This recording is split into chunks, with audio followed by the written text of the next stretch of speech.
The simmering tensions that are currently creating social, political and religious problems in Lebanon are powerfully dramatized in The Insult, a tense courtroom drama that will open the eyes of many to some of the Middle East's most intractable situations.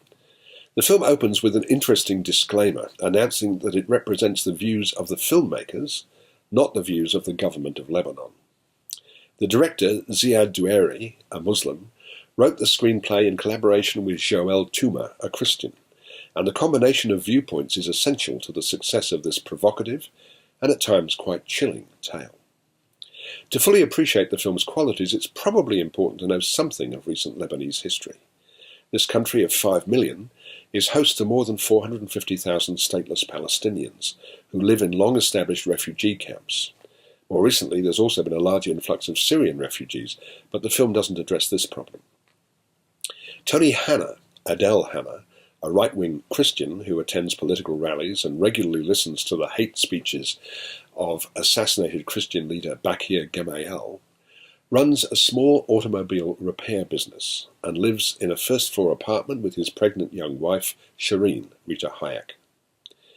Yasser Kamal El-Basha, who won the Best Actor award in Venice last year for this role, is a Palestinian refugee who's been made foreman of a group of men carrying out repairs to the decaying infrastructure of the city's back streets.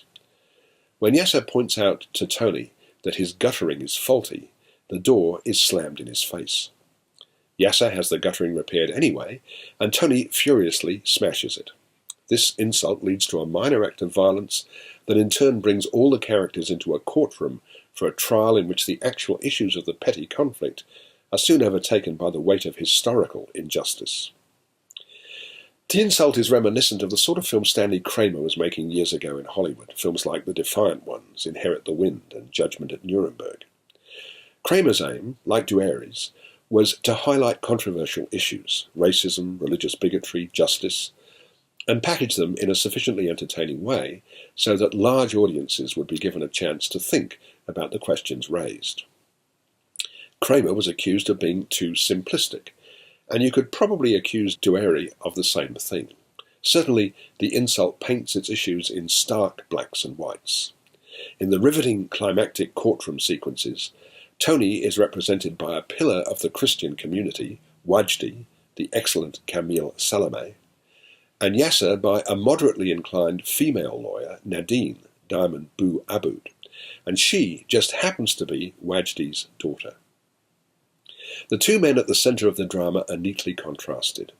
Tony is hot-tempered and intolerant, whereas Yasser is well aware of the disadvantages of being essentially a stranger in a strange land.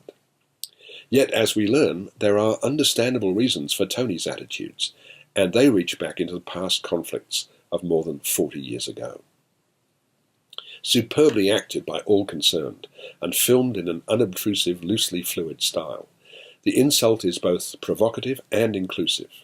After all, how many films from Lebanon get to screen in Australian cinemas? Anyone interested in political cinema should rush to see this fine film. I'm giving it 4 stars.